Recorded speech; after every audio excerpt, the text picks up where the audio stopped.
Mis queridos amigos, sean todos ustedes bienvenidos. Aquí un nuevo programa en Contracultura, un podcast de Contracultura. Ya hace algún tiempo yo les anuncié que íbamos a empezar a traer algunos invitados también al podcast para que puedan conocer perspectivas distintas de otras personas y para poder darle un poco más de dinamismo. Hoy día estoy con un amigo que conversamos regularmente, hace tiempo lo tenía invitado al programa. Es una persona muy preparada en diferentes temas y hace bastante tiempo ya venimos haciendo algunos análisis de algunas cosas y conversamos y decíamos, bueno, ¿por qué no llevarle todo esto a la audiencia también? Él ha participado en algunos otros canales, así que probablemente sea una voz que ustedes ya conozcan. Me refiero a Juan Ignacio Valenzuela. Juan Ignacio, bienvenido a Contracultura. ¿Cómo estás acá? Un placer tenerte aquí. Hola Carlos, ¿cómo estás? Gracias a ti por invitarme. Espero podamos hacer un programa entretenido y bien variado, así que vamos. Sí, bueno, ojalá que la gente se prepare, nos vea hasta el final, esperemos estar a la altura de lo que espera la audiencia. Vamos a tocar, la verdad es que bastantes temas de la contingencia, de lo que está pasando, para que se puedan hacer una perspectiva más completa de algunas de las cosas que están sucediendo hoy día y que tienen a tanta gente, Juan Ignacio, que le está quitando el sueño. Pero antes de empezar, me gustaría que le comentes a la gente brevemente, porque la verdad es que tu currículum es bastante nutrido, pero cuéntale un poco a la gente más o menos a qué te has dedicado, a qué te dedicas, para dar un poco de tu background. Bueno, para no aburrir a los auditores, me voy a ir básicamente a los últimos 4 o 5 años. Yo he trabajado prácticamente toda mi vida en multinacionales, en temas relacionados con economía, con administración y gerenciando, y me ha tocado viajar mucho por América Latina. Por lo tanto, me ha tocado conocer realidades muy distintas y eso me dio un pie para el último paso que di en mi carrera profesional, que fue justamente dedicarme a las consultorías y a la asesoría. Y en los últimos meses, los últimos años, los últimos 2 años, mucha gente me empezó a preguntar por temas relacionados con cosas políticas.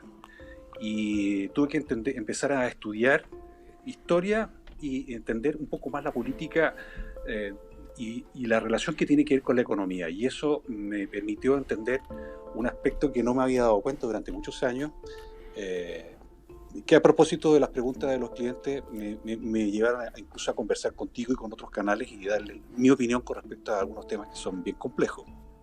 Básicamente eso, resumiéndolo. Como cuando tú hablas de la visión que tienes tú económica, mucha gente inmediatamente se va a preguntar, porque creo que tenemos que partir por ahí y preguntarte un poco cómo ves a grosso modo el desafío económico que tenemos por delante, la situación económica. ¿Eres optimista? ¿Eres más bien negativo respecto a la situación que estamos viendo? ¿Cómo ves un poco el futuro de esta situación que estamos viviendo ahora, que mucha gente ve tan compleja? Sí lo es. Ahora, yo creo que la naturaleza humana es resiliente de por sí. La gente en los momentos de mayores crisis, de mayores dificultades, se reinventa y aprende a sacar lo mejor de sí. Desgraciadamente aquí va a pasar de que algunos no lo van a lograr y sí, se van a quedar en el camino, pero me sorprende la capacidad de reinvención que tiene, y sobre todo el pueblo latinoamericano, que tiene una forma de hacer las cosas que es bastante inteligente. Saben hacer mucho con muy poco. Pero es un desafío importante. Yo creo que aquí no hay que aburguesarse y hay que saber sacar lo mejor de cada uno. Sí, ese es un punto bien importante, porque ha habido muchas maneras de plantear lo que estamos viviendo ahora. Por un lado tenemos y sabemos el plan que tienen los globalistas, que se ha hablado muchísimo en este canal, pero también podríamos plantear algo como esto, también algo un poco diferente, olvidándonos un poco de estos planes de las élites y concentrándonos más quizás en la responsabilidad que tenemos cada uno de nosotros. ¿No crees tú que estos saltos que da la civilización de vez en cuando, como por ejemplo el que estamos viendo ahora, esta revolución tecnológica, de alguna manera deja atrás a mucha gente a la vez, y hay gente que va quedando atrás y que no está de alguna manera capacitada para insertarse al mundo que viene, y sabemos que esa gente evidentemente también es aprovechada por estos poderes para reclamar esta desigualdad a lo mejor o cualquier otra cosa? ¿Pero crees tú que puede estar pasando algo como eso? de que mucha gente esté quedando atrás de este proceso que se está viviendo? Sí, efectivamente, lo que pasa es que, a ver, siempre la humanidad ha pasado por procesos de crisis. Cuando se produjo la crisis del paso de la agricultura a la revolución industrial, hubo mucha gente que quedó sin trabajo, pero también hubo personas que aprendieron a reinventarse. Aquí la clave es ver las oportunidades. Yo me he fijado, por ejemplo, que a propósito de esto del virus y el confinamiento, Ujú. han florecido una serie de pequeñas industrias, pequeños comercios. Voy a dejar de lado un poco la parte de las grandes multinacionales y las conspiraciones de las grandes corporaciones, Sí, pero, por ejemplo, hoy día nos hemos llenado de gente que reparte comida, nos hemos llenado de pequeños servicios que se están haciendo a propósito de que las personas no pueden salir de sus casas. Esos servicios van a tender a complejizarse y hacerse más sofisticados. Están en una etapa muy primaria en este momento, pero eso va a ayudar a que se desarrollen otras industrias. Por ejemplo, hay un tipo de negocios que yo veo que van a sufrir mucho, que tiene que ver con todo el mundo de los restaurantes. Me parece que en todo el mundo, ¿no? sí, No hay ningún país que no vaya a sufrir esto del distanciamiento social. Y esos restaurantes, muchos van a morir, pero van a haber otros que van a ver una oportunidad detrás de esto y van a ser restaurantes que van a cerrar sus puertas para atención de público, pero van a desarrollar todo un proceso de crear distintos tipos de comida en las mismas cocinas y generar deliveries para atender a las personas que van a comer en sus casas. Por ejemplo, el negocio de los hoteles.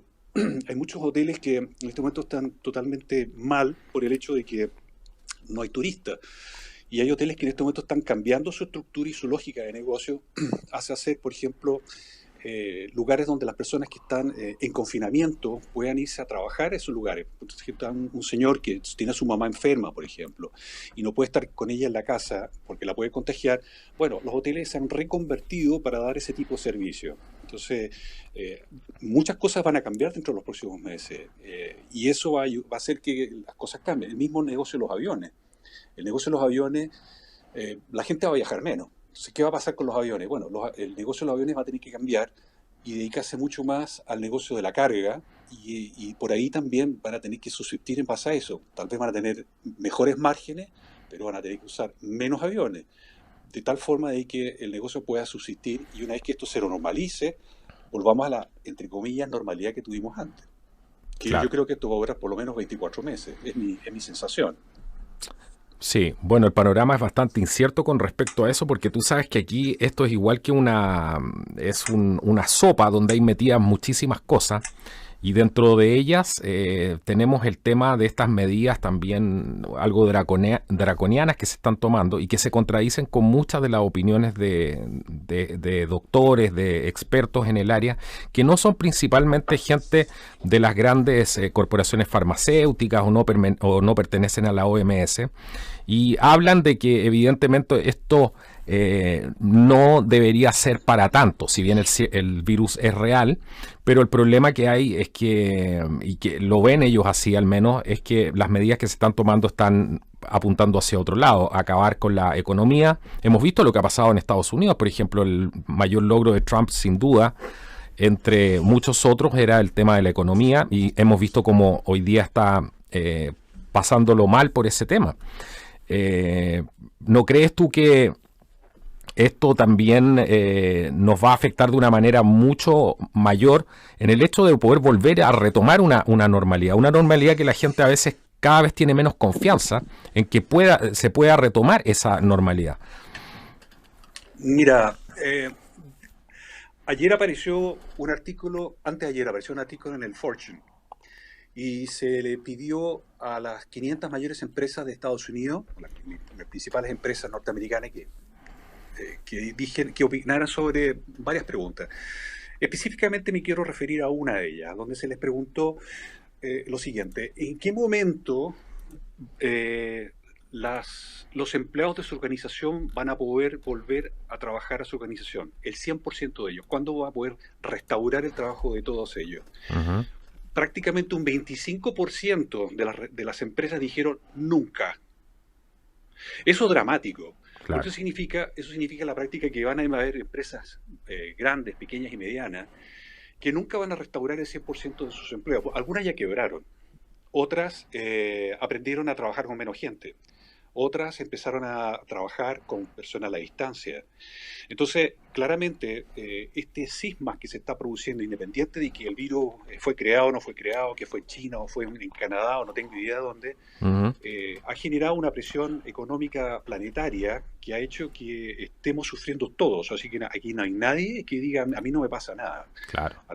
Pero entonces, nuevamente, la capacidad que tenemos los latinos de reinventarnos puede ser un factor determinante y una tremenda oportunidad para nosotros como latinoamericanos, saber abordar, saber ver oportunidades y echarle para adelante.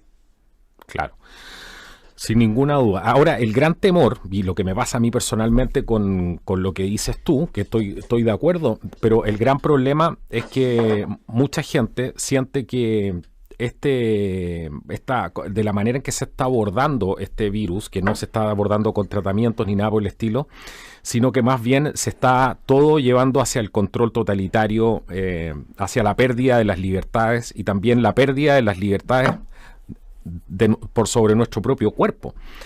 Y creo que esa es la pregunta que muchos se hacen. ¿Cómo vamos a poder volver a reinventarnos si también para emprender, y qué mejor ejemplo que Estados Unidos en ese caso, es necesaria la libertad? La libertad es un componente, la propiedad privada, la libertad, todo ese tipo de cosas que hoy día están bajo amenaza, porque eso es una realidad, son algo fundamental justamente para poder emprender también, para hacer algo productivo. ¿Cómo ves tú? ¿Qué te pasa con esas medidas que se están tomando? Como por ejemplo, vimos hoy día en el caso de Chile, lo mismo que pasaba en Estados Unidos, que ya están empezando a hablar de que van a usar el sistema de rastreo satelital de los teléfonos para empezar a traquear a las personas. El problema es que nosotros sabemos que esas libertades después ya no se devuelven. Y ese creo que es el gran problema. Yo sé que la pregunta que te estoy haciendo es súper difícil, pero ¿cuál es tu percepción al respecto de esto? A ver, yo me voy a reír un poquito recordando una propagandita que aparece cuando uno entra a ver programas en YouTube. Aparece una chica muy buena moza diciendo que tiene un software en su celular y que con ese software puede saber dónde está su enamorado. Lo que te quiero decir con eso es que hace muchísimo rato, que existe control. Miramos con espanto cómo en China hacen un control de su población, pero resulta que si nosotros subimos un video a YouTube que cualquiera puede hacerlo sobre remedios naturales, YouTube te bloquea. Sí, señor. Entonces, todo lo que de alguna forma hablábamos y tenemos alguna opinión en este tipo de programas, tenemos que cuidar mucho nuestro vocabulario, porque el software que usa Google para determinar cuáles son las palabras, cuáles son los temas, cuáles son las fotos, cuáles son las imágenes que nosotros podemos subir, están tremendamente restringidas. Entonces, el hecho de que hoy día los gobiernos digan por la prensa que van a comenzar a hacer seguimiento de las personas, si lo vienen haciendo hace mucho rato. En prácticamente todos los países existen normativas en que se le pide a las compañías telefónicas los registros de los llamados que ha recibido determinado personaje en algún momento, y ya lo tienen. Estados Unidos tiene 16 agencias de inteligencia. Hay una sola que se dedica solamente a la inteligencia en todo lo que es el mundo de Internet. No vengan a decir ahora que esto es algo nuevo. Se viene haciéndose mucho rato. Claro. Y justamente en Utah creo que hay una instalación que graba absolutamente todo. Consume la electricidad que consume una ciudad pequeña, tiene cientos de miles probablemente de discos duros adentro, y es solamente para poder grabar justamente todo lo que pasa por las redes. Va cayendo justamente a esos discos, probablemente son discos de almacenamiento. La diferencia es que ahora están ocupando este tema justamente para acabar con las libertades de las personas, y lo están admitiendo abiertamente. Porque antes justamente lo relacionaban probablemente al terrorismo, a cualquier otro tipo de amenaza. Pero ahora abiertamente están diciendo, vamos a tener que, para reactivar la economía, para reactivar la manera en que funciona el sistema, como por ejemplo el caso de las aerolíneas, que ya estaban hablando que iban a exigir esta especie de pasaporte digital para poder abordar un avión. Entonces, pretenden que la vida cambie por completo. Sí, yo creo que no nos hemos dado ni cuenta cómo se nos han ido cerrando las puertas de la libertad en los últimos años. Eh, y eso es una constante. Los chinos, me pareció muy interesante un artículo que apareció esta semana en un reportaje justamente en Estados Unidos, en que los chinos que tienen este sistema de control que es bárbaro, ¿no? Que es el sistema de crédito, Sí, donde en China hay aproximadamente 1.300 millones de habitantes y hay 600 millones de cámaras que están permanentemente fiscalizando lo que hacen las personas. Incluso si te pasas, si no cruzas la calle donde corresponde, te multan, ¿no? Te quitan un crédito en tu tarjeta personal. Pero resulta que lo que me llamó la atención, que probablemente esto tú lo has dicho en tu programa en algún momento, es que China ha vendido este software a 36 países del mundo. Escucha la cifra, son 36 países en el mundo que ya tienen este software. sí. Yo quisiera saber cuáles son esos países. O Uno sea, de ellos ¿sabes? es Venezuela. Así es. 200 millones de dólares le costó al señor Maduro comprar el software justamente para fiscalizar a su gente en Venezuela. Pero, ¿qué otro país en América Latina ya lo compró? Claro, Tenemos más de 40 países en América Latina. Alguien podría levantar la mano y decir, yo sé que en mi país ya lo hicieron, podría ser una pregunta interesante, ¿no? claro, claro. Sí, una de las cosas que tratamos de no perder de vista, porque creo que no va a existir un futuro que sea bueno para todos nosotros, es si perdemos de vista y no luchamos por defender nuestros derechos, que nuestros derechos hoy día están bajo ataque en nombre de los derechos de las otras personas, de las minorías que, como yo he dicho anteriormente, las utilizan justamente para acabar con estos derechos de las mayorías. ¿Cómo te has sentido tú, por ejemplo? ¿No has sentido en el último tiempo que has perdido una gran cantidad de derechos o te sientes amenazado en tus derechos básicos? Porque mucha gente nos escribe y nos dice exactamente lo mismo. O sea, yo sé que hay mucha gente que se está sintiendo de la misma manera. Sí, yo creo que no hay nadie que no se sienta en esa situación, porque cuando a ti te obligan a estar en tu casa y estás sano, y basta que leas cualquier información y te dice que más del 95% de las personas que fallecen es porque tienen enfermedades preexistentes. Entonces tú tienes un señor que tiene 40, o una señora que tiene 35 y no tiene nada y toda su familia está bien, y tú le preguntas, ¿usted conoce a alguien que ha tenido coronavirus? Y te dice, mira, no conozco a nadie. Entonces al final uno dice, bueno, a ver, ¿qué es lo que está pasando? Y yo entiendo la rebeldía de muchas personas. De hecho, el hecho de que te obliguen a estar en tu casa, que te obliguen a no trabajar, que te obliguen incluso en algunas organizaciones como en Argentina, y que te obligan a las empresas a seguir pagando los salarios.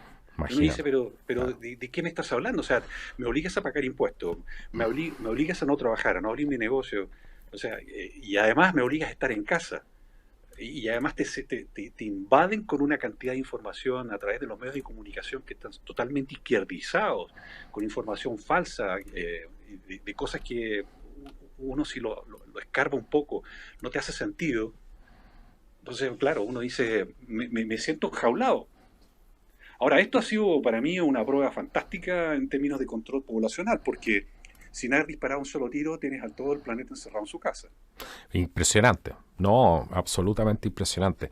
Sí, aquí lo más grave es, y que pasa en muchas cosas de la política en general hoy día, en las políticas de los distintos países, lo vimos en Chile también en el caso puntual de la Revolución de Octubre.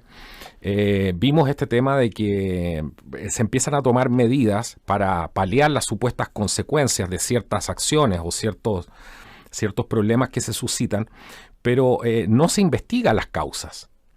Entonces es muy peligroso meterse a ofrecer soluciones sin haber investigado antes lo que pasó. Y aquí no se está investigando lo que realmente pasó, son muy pocos los que están llamando por hacer una investigación y eso ya hace dudar completamente de todo el espectro que hay detrás de esto.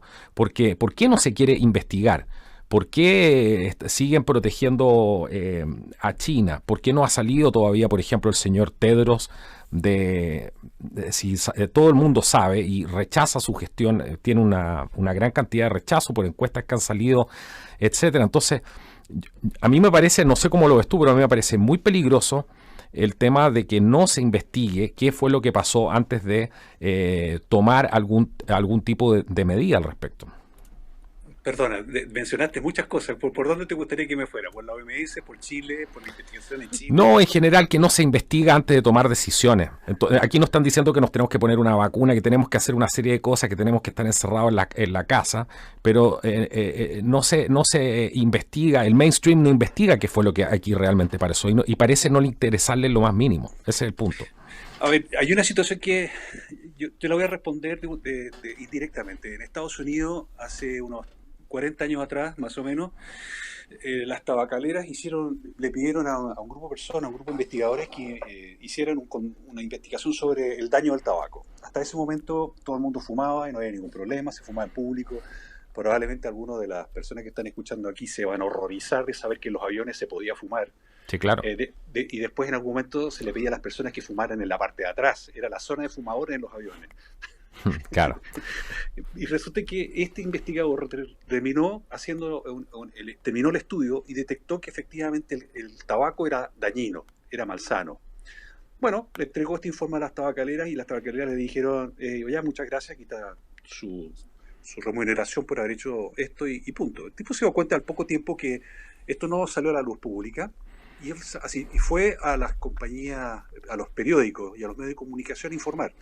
¿Qué es lo que dijeron? Mire, no vamos a publicar esto porque resulta que nuestros principales auspiciadores en este programa o en este periódico son las tabacaleras. Claro. Entonces, el poder económico que hay detrás de todo esto es muy grande. Entonces, hoy día, así como existe una censura a los medios libres, que son las personas que hacen este tipo de programas como tú, Carlos, que te saco el sombrero de tu valentía, bueno, hay periodistas que les pasa lo mismo, terminan perdiendo su trabajo.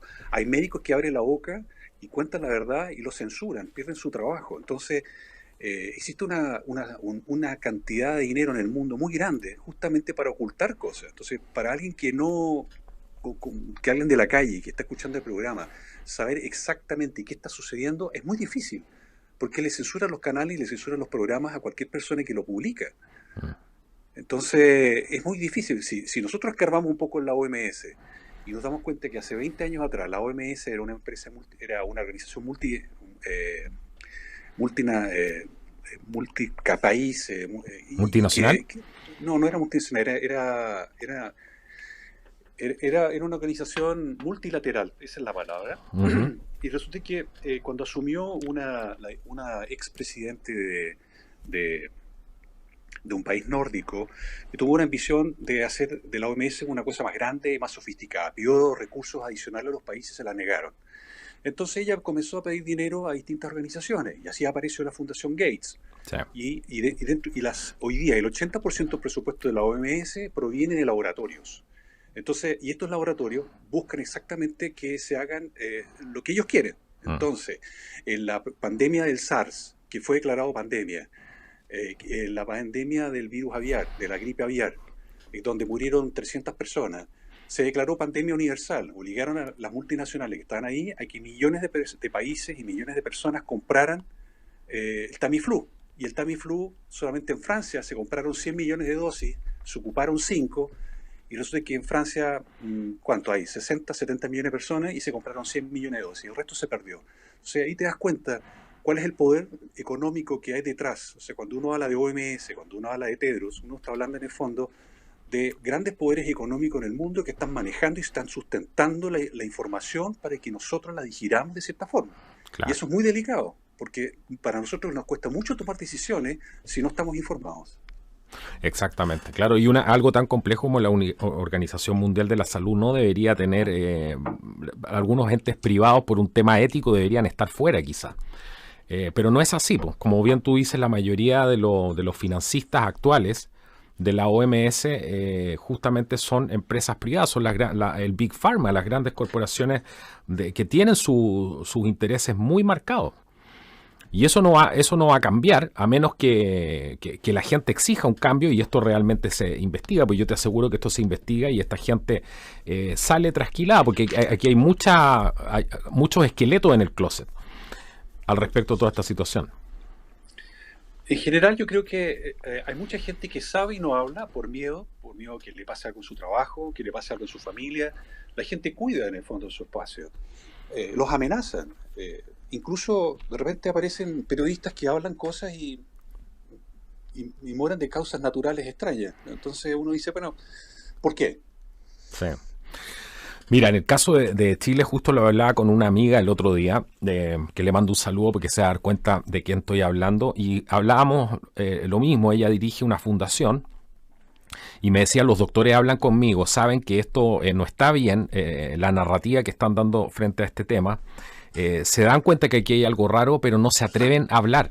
En el caso de Chile, yo por lo menos no he visto doctores que hayan salido a contradecir vamos a decir así, al mainstream media chilensis. No lo he visto. No sé si tú has tenido la oportunidad de ver algún doctor que salga públicamente y le den además cabida en los canales, pero todo el mundo está siguiendo exactamente las pautas que finalmente está dictando la OMS. Incluso ahora están hablando de experimentar con una vacuna china. Imagínate de lo que estamos hablando, Juan Ignacio. Claro, claro, claro. Sí, es un juego bien, bien macabro ese, porque por un lado te obligan a autocensurarte, por otro lado no, tampoco te echan abajo el canal porque también te quieren tener ahí. Entonces es una relación bastante complicada la de los medios independientes realmente con este tipo, en general con todo lo que tiene que ver con redes sociales. Sí, es un Ahora, tema muy complejo. fíjate en un detalle, por favor, Carlos. Como hoy día vamos a hablar tú me has mencionado el caso de este país, este pequeño país que queda al final del continente que se llama Chile. Pero yo te puedo apostar que todos los canales de televisión en América Latina están perdiendo plata. Mm, Yo creo que no hay ningún medio escrito en América o en el mundo que esté ganando dinero en este momento. mm. Entonces, ¿cómo se financian?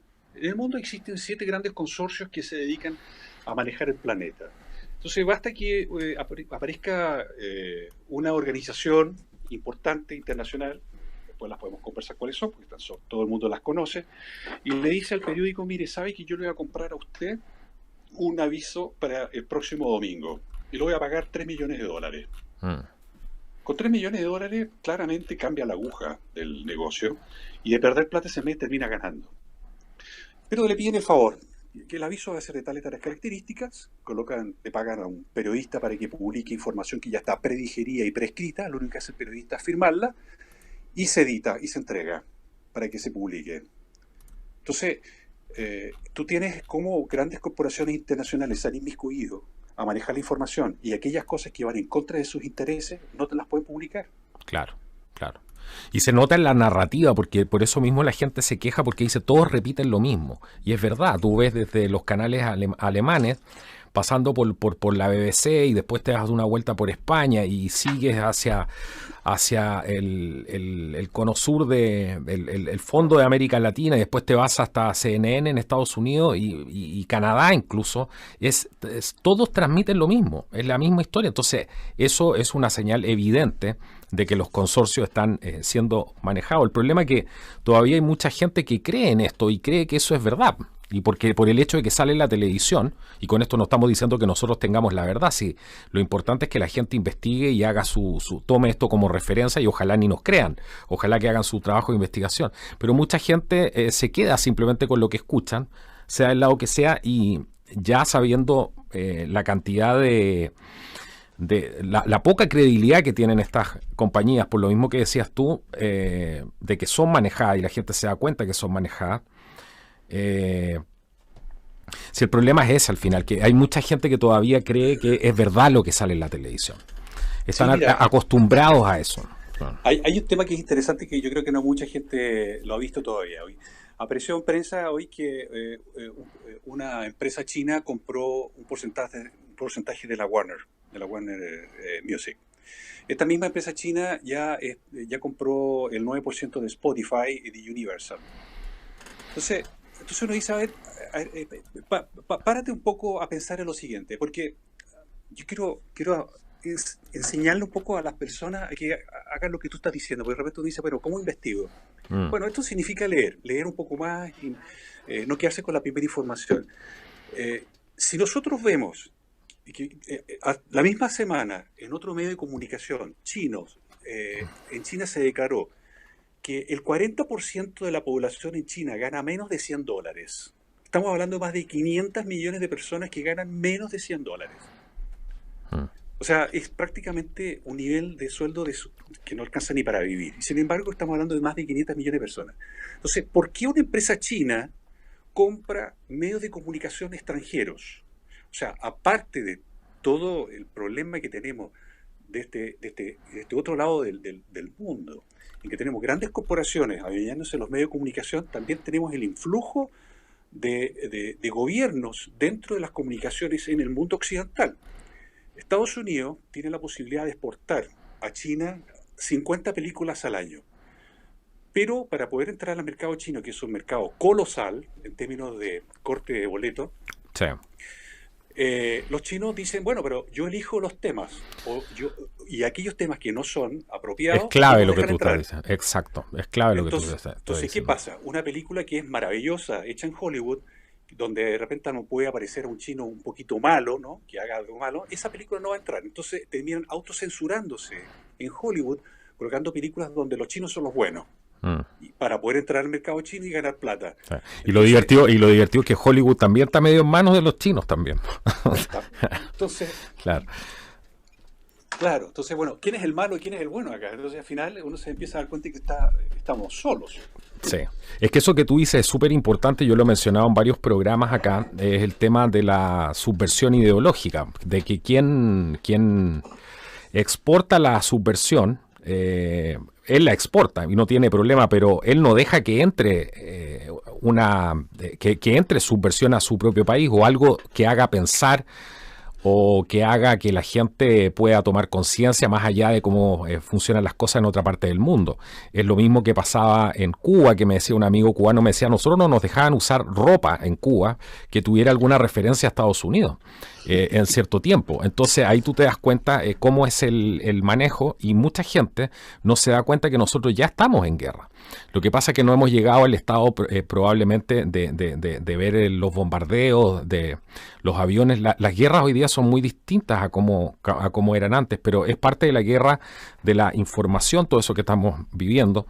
Lo mismo que tú estás mencionando, los medios chinos, bueno, el gobierno de Trump ha hecho un tremendo esfuerzo por corretear estos medios de propaganda chinos, que los tiene metidos dentro de todo Estados Unidos. Porque saben que son medios simplemente de propaganda y que están ahí para cambiar la percepción del pueblo norteamericano frente a ciertos temas sensibles, para que tengan una opinión favorable a China. Eso es parte de la guerra de información, de la guerra psicológica. Ahora Estados Unidos le tiene una ventaja importante al resto de América Latina. Creo que Estados Unidos tiene un grupo de patriotas y tiene gente que se atreve, hay muchos canales, la gente ha perdido el apego a los programas abiertos y es mucho más selectiva. Es fascinante en ese sentido la capacidad que tiene el norteamericano de poder ver esas cosas. Sin embargo, en América Latina seguimos siendo muy confiados, muy inocentes. En ese sentido somos del tercer mundo y todavía no hemos aprendido a ser más selectivos. Somos un continente un poquito flojo en términos de buscar la información, de no quedarnos con lo primero. Somos confiados todavía y creemos aún en Papá Noel. Entonces, pero las cosas no son tan así. Hay que escarbar un poquito más, hay que leer, hay que estudiar y ser capaz de abrir los ojos, porque si nosotros tenemos una mirada un poquito más abierta, miramos el bosque y no los árboles, podemos entender que lo que está pasando en Chile también repercute en Estados Unidos y viceversa. Y no estoy hablando de lo más simple. Cuando uno habla, por ejemplo, de lo que pasó en Estados Unidos hace algunas semanas atrás, este problema racial, para la gente que estaba en Chile era una cosa impactante, porque era ver lo que pasó en Chile el 18 de octubre. Y que no tenía nada que ver con racial acá, po. No tenía nada que ver. Claro. Pero también lo que pasó aquí en Chile es una copia de lo que pasó en Venezuela el año 89, que fue el Caracazo. Entonces, el 500.000 de venezolanos que emigraron a Chile no podían creer lo que estaban viendo. Estaban repitiéndose el plato que vivieron 20 años antes en su propio país. Entonces, claramente que hay movimientos de personas y gente que tiene intereses muy distintos al patriotismo. Y esto que está pasando en Estados Unidos y que pasó en Chile, que pasó en Venezuela, también comenzó a pasar en Chiapas. Entonces, en México. Y todo esto es un proceso de anarquismo que tiene un objetivo finalmente de tomar el control de los países. no perdamos de vista que América Latina en este momento produce casi el 50% de los alimentos del planeta. Mira qué interesante eso. Ese tema que tú vas a mencionar, pues ya me imagino para dónde vas, y qué bueno que lo estás tocando. Por favor, sigue, porque detengámonos un minuto a que la gente le tome el peso de lo que nos estamos jugando aquí en América Latina. Bueno, a ver, este tema me parece que lo conversamos en algún momento, Carlos, y tiene que ver justamente con que en América Latina nosotros miramos un poquito menos nuestros países, y sin embargo hemos perdido desde la época de la colonia la capacidad de poder ser un continente mucho más unido en muchos sentidos, y nos han dividido y nos van a buscar segmentar y fragmentar aún más. ¿Por qué? Porque somos países ricos en minerales, somos países ricos en materias primas. Es cosa de ver Colombia. Colombia es un coloso. México, Brasil, cada uno de esos países, en términos de territorio, es una cosa increíble de riqueza. Fíjate en lo siguiente, a Argentina le acaban de decir que para prestarle los dineros que necesita para poder comer, el Fondo Monetario Internacional y el Banco Interamericano de Desarrollo le obligan al presidente a tener políticas de aborto. Entonces, un país que tiene 25, 27 millones de personas, buscan controlarlo. Sin embargo, en Francia, que tiene la cuarta parte del territorio de Argentina, tiene un plan justamente que busca financiar y que las familias tengan más niños. Entonces uno dice, bueno, pero ¿qué es lo que está pasando? Entonces, el vasallaje que tienen con América Latina, el objetivo de controlar a América Latina, sí, de empobrecerlo, de endeudarlo, para poder saquear todos los recursos que tenemos en América Latina y que podríamos realmente controlar el planeta si quisiéramos hacerlo, no lo quieren hacer. Entonces, buscan generar divisiones entre los países, buscan generar divisiones dentro de los países, con un objetivo que es justamente destruir la autonomía que tenemos como país. Entonces, y es muy triste porque Venezuela, que tiene las mayores reservas de petróleo del planeta, está importando petróleo de Irán. Y es un absurdo. Y justamente la lógica que tienen las grandes corporaciones internacionales es controlar a los países. Sí, y la izquierda, que tiene todo este discurso tan bolivariano de repente en América Latina, es un chiste, porque en ese sentido tampoco ayudan a que realmente seamos autónomos, porque ese es otro tipo de imperialismo nomás. Sí, cambia el patrón, por así decirlo, nada más que eso. Pero están entregando a América Latina a la influencia de China, etcétera. Bueno, de Rusia, de Irán, de Venezuela, Turquía, todo lo que... Venezuela no, pero Turquía, me refiero a los países que están al otro lado, que no están en el continente. Y antes ha sido Estados Unidos, cuando ha tenido gobiernos del Deep State, etcétera. Entonces creo que la gente en América Latina, por eso creo que es tan importante lo que estás mencionando tú, porque no se dan cuenta del potencial y la riqueza que tenemos. Y esa riqueza se la quieren muchos países, la quieren dominar muchos países, y para eso efectivamente hacen estos programas de control de población, hacen estos programas de, como bien dices tú, este tipo de cosas, como yo te doy esto, pero tú me das esto a cambio. Y eso lo hemos visto desde siempre. Y no solamente es que nos hayan tratado de dividir, sino que también nosotros nos hemos dejado dividir, pues hemos caído en ese engaño. Sí, yo haría una separación acá. Para mí la izquierda son los tontos útiles, ¿ya? Porque las grandes corporaciones internacionales les da lo mismo poner a un monigote de izquierda o derecha. Exacto, claro. Porque ellos lo que van a buscar es que ese presidente o ese pseudo mandatario les entregue lo que ellos quieren, los recursos naturales, a una población en calidad de esclavos, porque los sueldos con esto, por ejemplo, del COVID van a bajar dramáticamente. Entonces la gente por un plato de arroz va a ser capaz de hacer un trabajo que antes no lo habría hecho. Entonces hay que tener cuidado con eso. Para mí la izquierda son los tontos útiles, efectivamente son los que reciben los mayores financiamientos para desequilibrar los países, pero en el largo plazo ellos van a ser descartables. Sí, totalmente. El objetivo no es que ellos controlen, van a ser otros los que van a venir a controlar. Exacto. América Latina, la mala noticia con todo esto del COVID es que América Latina se va a remate de aquí a poco tiempo, porque todos los países van a necesitar recursos. Ese es un punto clave, sí, ese es un punto clave, el endeudamiento que estamos viendo, claro. tú puedes controlar un país por las armas o por la deuda. Ujú. Y es mucho más barato endeudar a un país que meterle un soldado o tanques. Tú decías hace poco, las guerras cambiaron, ahora las guerras son otras. Y Mm. las guerras hoy día son las guerras por recursos. Sí. Y el Deep State norteamericano ha hecho un trabajo formidable. En su momento mandó a matar a varios mandatarios de América Latina justamente para poder controlarlo. Exacto, claro. Y los planes de control de la población que también habían, claro, mediante las guerras civiles y todo eso que vimos en Nicaragua y en tantas partes más.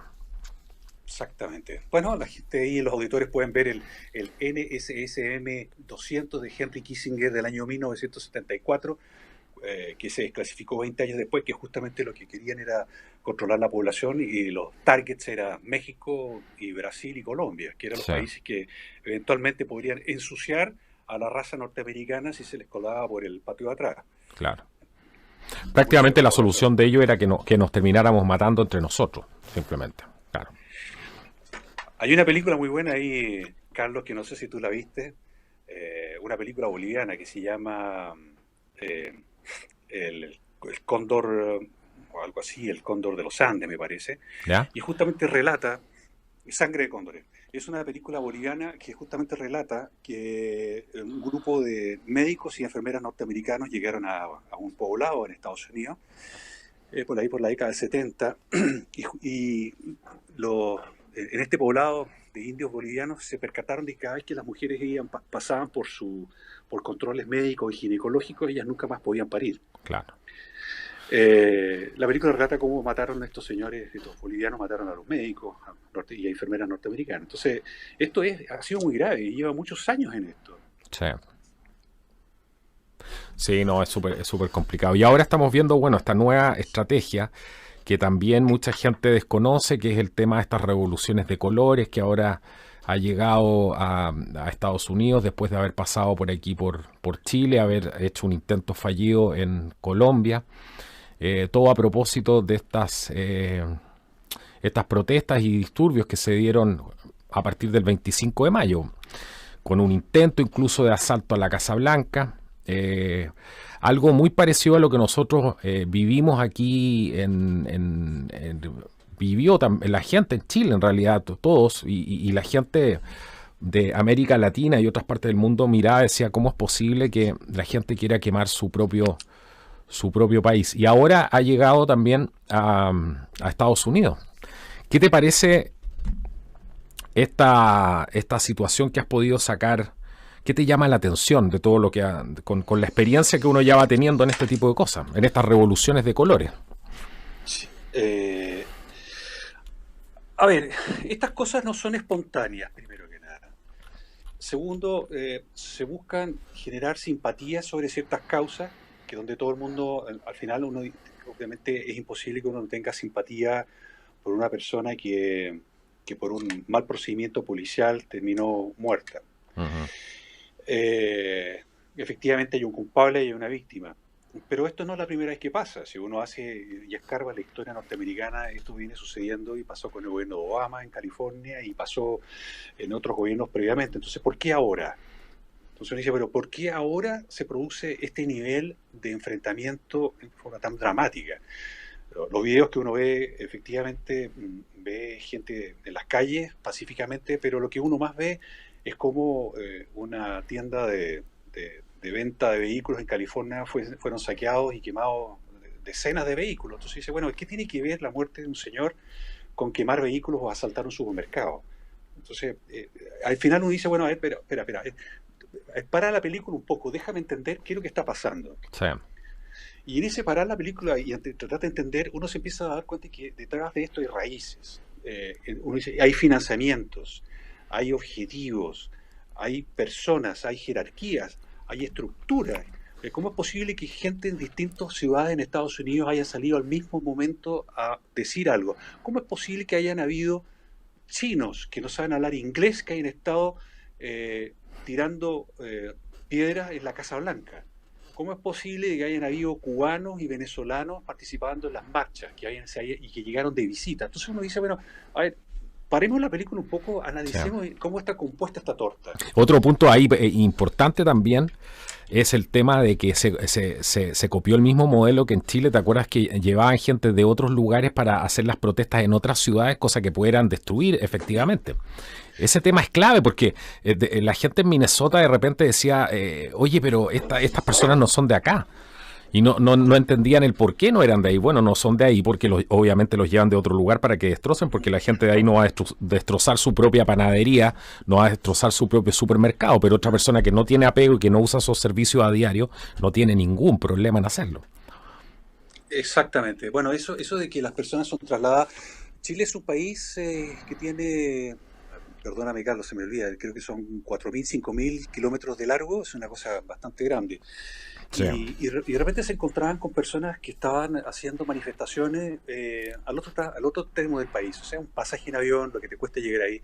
Y curiosamente, cuando los apresaban y le preguntaban, ¿y usted qué está haciendo aquí? No, yo vengo por turismo. Entonces el tipo estaba con gorras pasamontañas, estaban con pintura, spray, y todos se congregaban en el mismo lugar para hacer las mismas cosas. Entonces uno dice, a ver, ahora, un pasaje, o sea, la estadía de cualquiera de esas personas no era barato. Si tú lo multiplicabas por 200 o 300 manifestantes, estábamos hablando de una cifra no menor. Más encima en la Patagonia, es carísima la Patagonia, claro.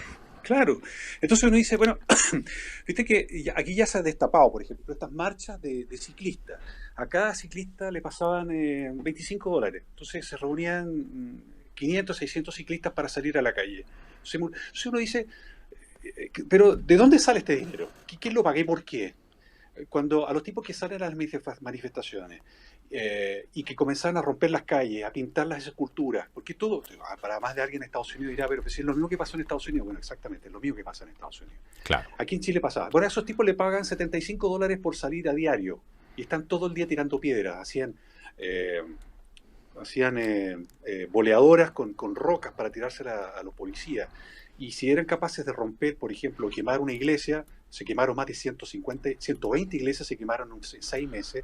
Y dice, bueno, ¿y qué tiene que ver quemar una iglesia con una manifestación política? Bueno, alguien dirá, bueno, oye, pasó lo mismo en St. John's aquí en Estados Unidos y lo mismo pasó acá. Bueno, efectivamente, es copy-paste. Y esas personas reciben dinero por hacer esto. ¿Quién está detrás de eso? Claro. Bueno, eso lo vimos en un documental que hice yo, donde hablamos justamente un poco del origen de estas revoluciones de colores con este modelo que se llama Otpor, que fue refinado y desplegado después del año 2004, como esta revolución naranja en Ucrania, donde salía la gente con las bufandas, con los logotipos, con los colores. Después del año 2003 fue en Georgia, como la revolución rosa. Después, más tarde, la secretaria de Estado Hillary Clinton utilizó esta misma plantilla para lanzar la primavera árabe y así suma y sigue. En todos los casos, en ese tiempo estuvo involucrado el Departamento de Estado junto a ONGs, incluidas las fundaciones del señor Jorge. Derrocaron, por ejemplo, a Milosevic, a Popovic, se estableció un centro de control global de capacitación sobre la revolución de color. El Canvas, que era una especie de consultoría comercial con fines de lucro para la revolución, y estuvo personalmente en Nueva York trabajando también todo esto supuestamente con Antifa durante Occupy Wall Street, si te acuerdas también de eso. También estaba el tío Jorge ahí. Y así, mira, podría hacerte un reporte. Hoy día ya se ha radicalizado mucho más con la gente extrema que ha llegado al Partido Demócrata, y eso es algo que quiero hablar en el final del bloque. Esto a ver si podemos conversar un poco de ese tema, de cómo se ha radicalizado el Partido Demócrata con figuras como, no sé, Ocasio-Cortez, Rashida Tlaib, la misma representante de Minneapolis, Ilhan Omar, y todos estos miembros que están cerca de los socialistas democráticos de Estados Unidos.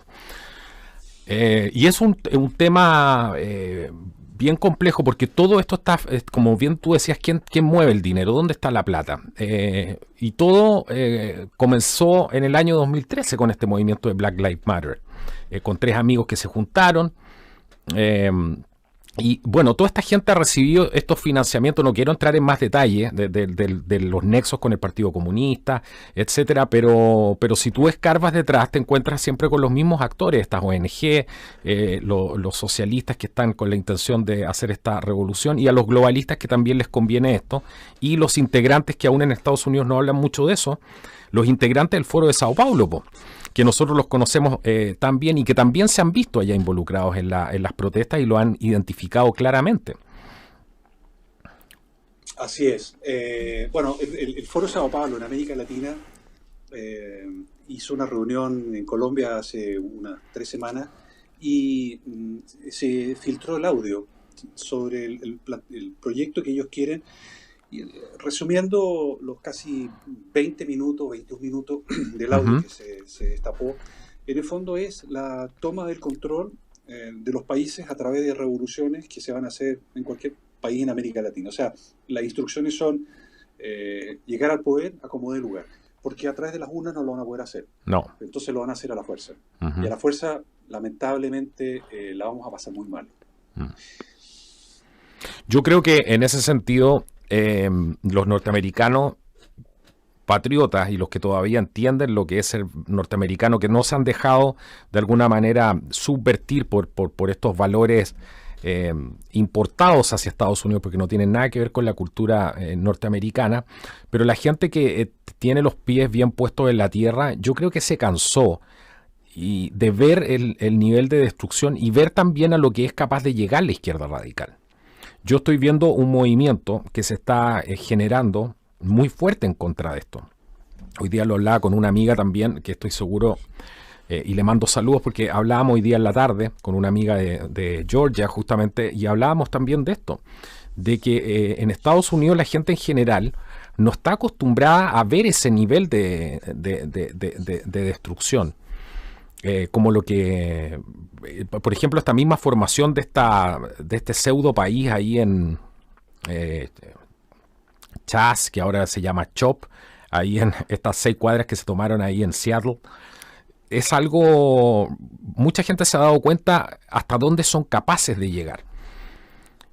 Y yo creo que están poniendo el grito en el cielo. Yo he estado viendo ese fenómeno. No sé cómo lo ves tú. Y creo que de ahí pueden hacer algo como siempre, porque Estados Unidos, tú sabes que influencia de manera muy rápida a otros países. Yo creo que Estados Unidos tiene una cosa que tiene la posibilidad de portar armas. Eso es clave. Absolutamente clave. Absolutamente clave. O sea, La segunda enmienda es el meollo del asunto. porque lo que pasa es que si en América Latina alguien te entra en tu casa, bueno, en los países más legistas, países que toleran más la delincuencia, sí, es posible que incluso por defender tu vida te metan a la cárcel. Pero en Sí, Estados Unidos eso no es así. Y Estados Unidos en ese sentido es cosa seria, porque y se vienen preparando los patriotas hace muchos años, sí. pues sabían que esto iba a pasar. En cambio en América Latina nos pilló mal, Con los pantalones abajo, como se dice, sí.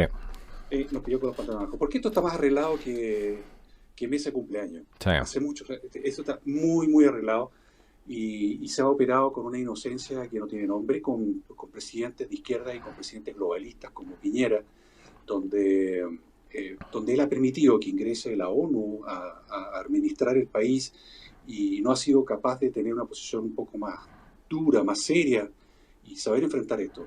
Desarmaron a los sistemas de inteligencia en Chile. Entonces se dedicaron a investigar qué es lo que hacían los animadores de televisión en sus foros privados y no se dieron cuenta de que aquí en Chile el anarquismo venía operándose mucho rato.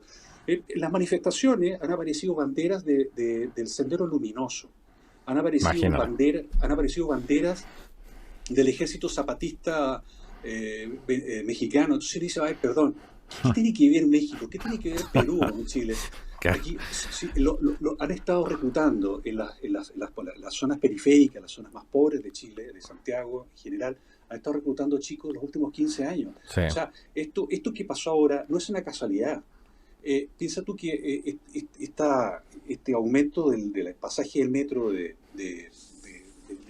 ¿cuánto serán? 10 centavos más o menos lo que era Creo que el eran metro, 30 centavos, una cosa así, sí. significó la quema de 250 estaciones de metro en 24 horas. Claramente eso es un ataque terrorista. Eso no es una manifestación de jóvenes que están en desacuerdo con la subida del metro. Pero resulta que esto partió un par de semanas antes, donde los chicos se saltaban los torniquetes del metro. Entonces, haciendo caso omiso de esto. Pero cuando uno escarba y revisa la información de los centros de inteligencia, te das cuenta que hacía más de 2 años que habían afiches en las poblaciones, habían afiches en las zonas periféricas donde se estaban haciendo juegos y con premios para quién saltaba el torniquete de mejor forma y más rápido. Imagínate. O sea, Claro. había un entrenamiento detrás de esto. Entonces, a mí me llamó la atención, por ejemplo, en estas manifestaciones en Estados Unidos, el que aparece una A envuelta en un círculo.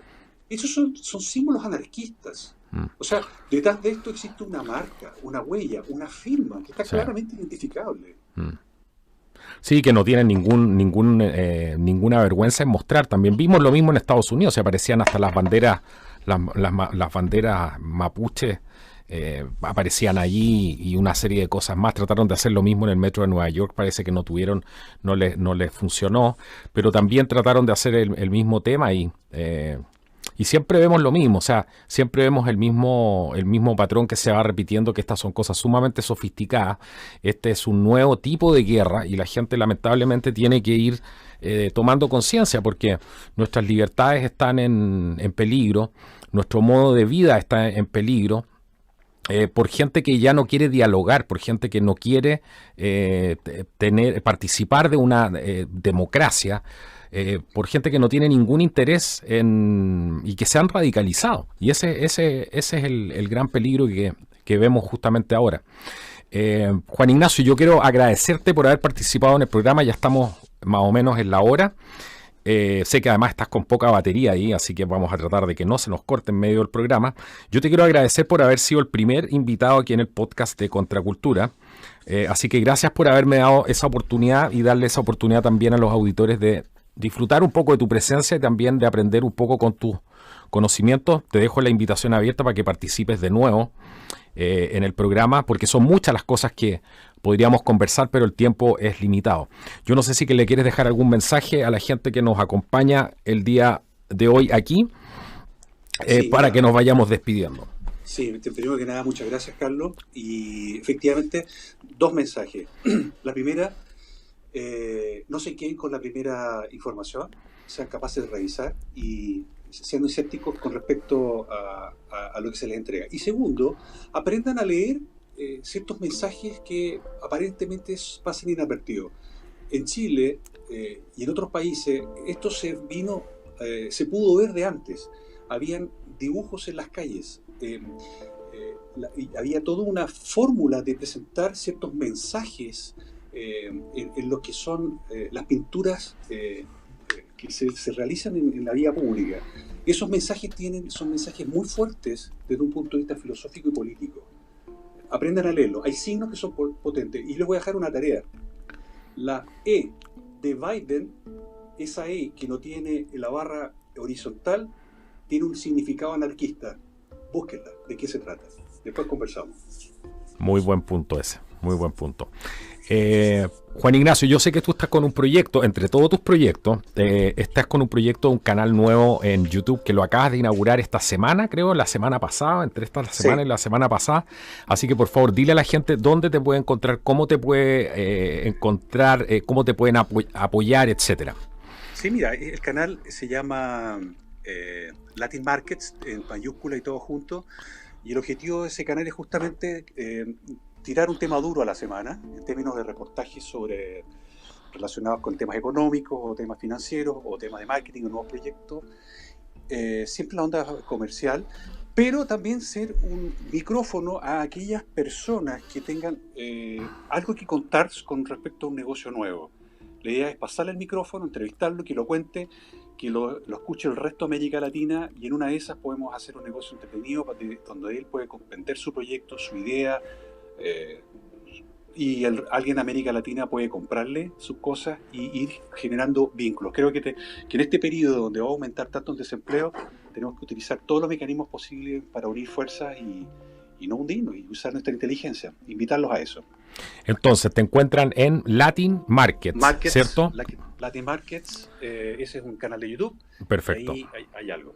Perfecto. Así que busquen Latin Markets y así van a empezar a suscribirse al canal que, como les digo, está recién inaugurado. Está inaugurando este canal, Juan Ignacio. Juan Ignacio, muchas gracias por haberme acompañado hoy día en el programa.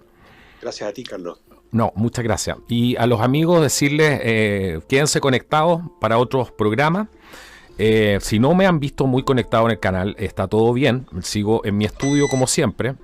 Pero estoy trabajando en lo que les conté hace un tiempo, en la migración estoy haciendo un proyecto ahí que me ha tomado bastante tiempo, que tiene que ver con sacar parte de mis contenidos de YouTube y llevarlos a una nueva plataforma. Así que he estado trabajando en eso. Bueno, esto ha sido otro episodio del podcast de Contracultura. Compartan esta información, ayúdanos a que este mensaje, esta información alternativa llegue a más personas. Y si te gustó este video, bueno, regálanos tu like. Nos vemos en otro episodio del podcast de Contracultura. Hasta la próxima.